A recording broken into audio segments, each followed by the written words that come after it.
এই দুনিয়াতে সব থেকে বড় নেশা যেটা হলো সেটা হলো কারো মায়ায় নিজেকে জড়িয়ে ফেলা।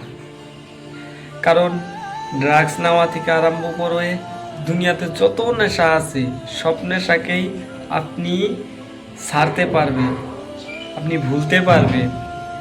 কিন্তু কারো মায়ায় যদি একবার আপনি জড়িয়ে যান, তবে সেখান থেকে ফিরে আসা, তাকে ভুলে যাওয়া, যতদিন আপনি বেঁচে থাকবেন আপনার পক্ষে হয়তো সম্ভব হবে না। তাই দুনিয়াতে সব নেশা করলেও কারো মায়ায় পড়ার মতো নেশা যেন কেউ না করে। কারণ এই নেশাটা এতটাই ভয়ঙ্কর যে আপনার জীবনটাকে দুমড়ে মুচড়ে ভেঙে ফেলবে, আপনার চোখের সামনে আপনার জীবনটাকে ধ্বংস করে দেবে, কিন্তু আপনি কিচ্ছু করতে পারবেন না। এই নেশা একবার লেগে গেলে তাকে ভোলার মতো সামর্থ্য আপনার মধ্যে, নিজের মধ্যেও থাকবে না।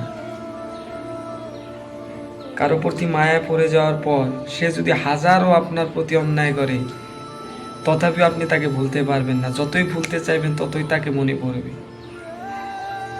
আর এই নেশাটা মানুষ ইচ্ছাকৃতভাবে করে না, এসে যায়। কিন্তু সবসময় নিজেকে এটার থেকে দূরে রাখবেন। কাউকে অন্ধভাবে বিশ্বাস করে অন্ধভাবে ভালোবাসবেন না। কারোর সাথে কথা কোয়াটা, কারোর সাথে দেখা কথা, কারোর সাথে থাকাটা অভ্যাসে পরিণত করবেন না। কারণ সেই মানুষটা যখন আপনাকে ছেড়ে চলে যাবে, তখন আপনি হয়তো থাকতে পারবেন না, তখন আপনারই হয়তো সব থেকে বেশি কষ্ট হবে। তাই এই দুনিয়াতে আপনি ড্রাগস থেকে আরম্ভ করে যত নেশা আসছে করলেও কোনোদিন কারো মায়ায় পড়ার মতো নেশা কইরেন না। কারণ এই নেশা থেকে মুক্তি পাওয়ার কোনো পথই নেই।